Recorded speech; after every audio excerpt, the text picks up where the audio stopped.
Sabay-sabay natin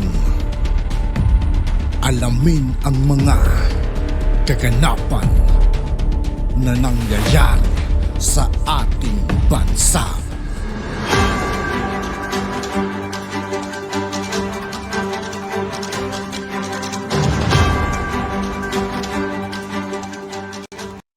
Yo, what's up mga kaibigan? This is I2K po again. Ngayon nandito ulit tayo sa channel ni Pinas News Insider. Dito ulit tayo magbibigay ng komento at reaksyon. Kaya samahan nyo guys, let's go!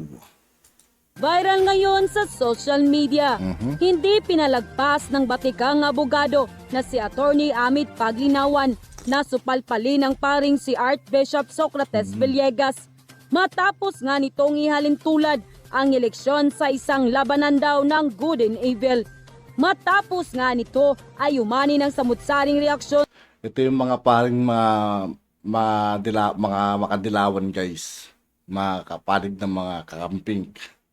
Sa mundo ng social media, ang naging controversial na pahayag ni Archbishop Socrates Villegas na ihantulad aniya ang eleksyon sa isang labanan ng mabuti at masama. Narito ang full report.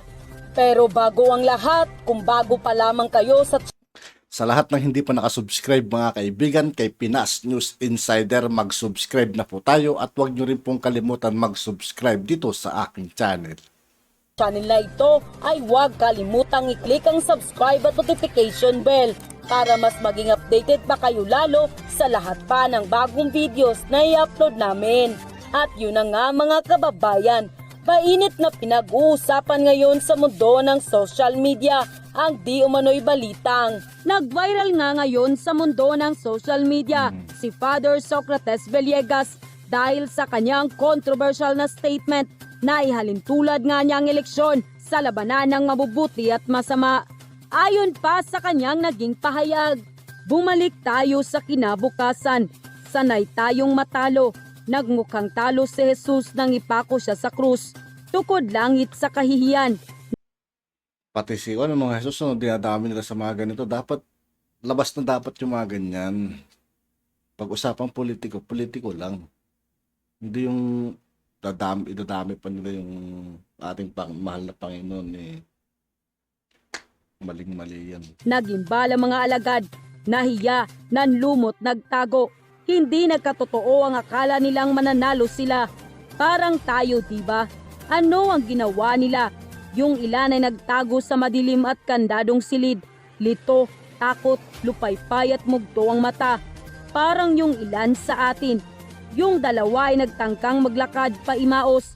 Ang imaos ay pasyalan, libangan, pampalimot sa problemang dala. Mula ngayon ayaw ko nang mangarap. Hindi na ako magmamahal para hindi masaktan. Yung iba ay nagtangkang bumalik sa pangingisda. Ayaw na sa misyon. Ayaw na sa pangangaral at house to house. Ayaw na sa pagtulong at palugaw. Balik sa dating gawi. Buti pa dito, walang nasasaktan. Mabuti pang walang pakialaman. Natalo ka, natalo tayo. Damhin ang kiro. Kayo lang po yung natalo. Pero sa kami po, panalo po kami. At huwag magtapang-tapangan. Mas maraming aral na matutunan sa bubog ng pagkatalo kaysa medalya ng panalo. Huwag pigilan ng luha. Magtatago ka na lang sa kandadong kwarto. Kalimutan na ang lahat at libangin ang sarili. Itapo na ang bagong pangarap na binuksan at mangisda na lang tulad ng dati. Ano ang sabi ni Jesus? Huwag kayo sa dilim. Huwag bumitaw. Huwag kayo sa dagat. Kita-kita tayo sa Galilea. Galilea kung saan isinilang ang mga pangarap. Galilea kung saan pinagaling ang mga may sakit. Nagpakain sa mga gutom. Tumulong sa mga nasa laylayan. Umalalay sa mga nakalimutan. Nang sila ay natalo at nanlumo at tumikbi at nanlupaypay. Sabi ni Jesus, magkita tayo sa Galilea. Galilea ang ating pinagsimulan. Galilea ang tagpuan ng mga nagmamahalan. Galilea ang sinilangan ng pangarap na kinabukasan. Talo, lupaypay, pagod, bumalik tayo sa kinabukasan. May kulay rosas na kinabukasan na pumukaw sa atin. Huwag Yung kulay rosas na tinutukoy nila guys, Alam nyo na yun, si ah, si Kakamping. nating ipanakaw kahit kaninong mandarambong ang pangarap na umantig sa atin. Kulay rosas ang kulay ng bagong laban. Bumalik tayo sa kinabukasang natikman. Hindi ako nang hihinayang. Walang nasayang. End quote. Matapos nga ang naging controversial na pahayag ng naturang pare, ay agad naman siyang sinupalpal ng batikang abogado na si Attorney Amit Paglinawan na hindi nakapagtimpi na supalpalin na naturang pare dahil bakit nga raw ihalin tulad ang eleksyon sa isang laban ng masama at mabuti. Ayon pa kay Attorney Paglinawan, nagmukhang talo si Jesus dahil inatake ka ng katangahan, Bishop. Walang sinabi ang Biblia at ang Santo Papa na ang isang eleksyon ay katulad ng laban ng kabutihan at kasamaan. Ikaw lang ang umimbento niyan. Ikaw ang natalo sa buloang style mo. End quote. Maging ang taga-suporta ni Pangulong Bongbong Marcos Jr. at Vice President Sara Duterte Carpio ay hindi rin pinalagpas ang pahayag na naturang pare. Saad pa nga niya, naririnig mo pa ba ang sarili mo, Mr. Socrates B. Villegas? Anong kinalaman ng pagkamatay ng Panginoong Hesukristo sa krus sa pagkatalo sa halala ni VP Leni Robredo? Bakit kasi tignan guys, kasi i-compare nila sa mga ganong klaseng sitwasyon ibang klaseng usapan yun. Kung i-compare nila sa Bible, wala.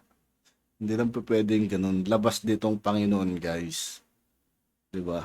Kumbaga tao ang namili kung sino ang nakarapat dapat na mamuno ng ating bansa. Tandaan po ninyo, kung ito man ang panahong nakatakda sa pagkabigo ng ipinagalaban ninyo, ay wala na po tayong magagawa pa. Kung ang Diyos din po mismo ang nagkaloob nito. Sabi nga Exodus 3 verse 1, sa bawat bagay ay may kapanahunan at panahon sa bawat panukala sa silong ng langit. Tapos na po ang halalan, hindi pa rin po ba kayo nakakapag-move on? Imbis na aral ng Diyos ang ipapangaral ninyo, puro pakisaw-saw pa sa politika ang inaatupag ninyo. Mahiya naman po kayo sa milyon-milyong mga Katoliko na dumadalo sa mga misa ninyo. #Modern Padre Damaso.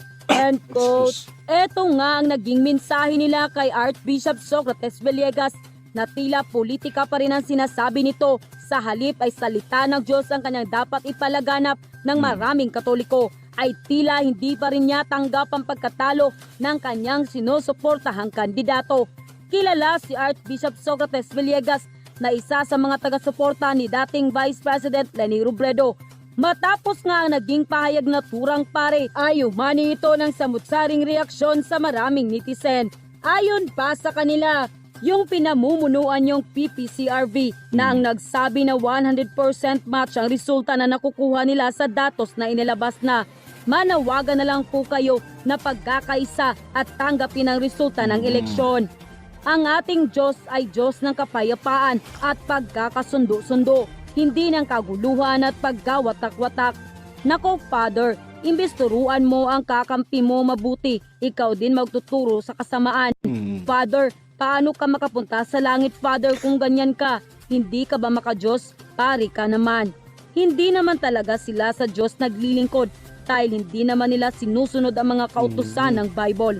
Si Padre siya, panghihimok na magkagulo. Dapat sabihin mo, peace and love, kalit, puot at sobra, hindi yung nangihimutok ang mga tao dahil wala kayong gusto kundi guluhin ang bansang Pilipinas. Ginagamit pa niyo ang mga kabataan, maawa kayo sa kanila at sa kanilang kinabukasan. Ang mga magulang nila nagpapakahirap magtrabaho para igayan sila ng magandang kinabukasan. Father, nasaan po palagi mong sambit sa misa na sumainyo ang kapayapaan kung ang salitang lumalabas sa bibig ay pagkawatak-watak? May nagawa bang kasalanan si BBM sa'yo at sa sambayanan at ihahambing mo ang halalan sa labanan ng masama at mabuti? End quote. Ayon nga sa maraming netizen, sana nga itigil na ng paring Katoliko ang pangingialam sa politika at iwasan ring gamitin ang pangalan ng Diyos para lamang sa kanilang sariling interes. Lalo na raw natapos na ang halalan at nananawagan na lamang ang mga ito ang pagkakaisa at irespeto ang naihalal ng taong bayan. At yun na nga mga kababayan. At yun nga po mga kaibigan, dito po nagtatapos ang ating reaction video.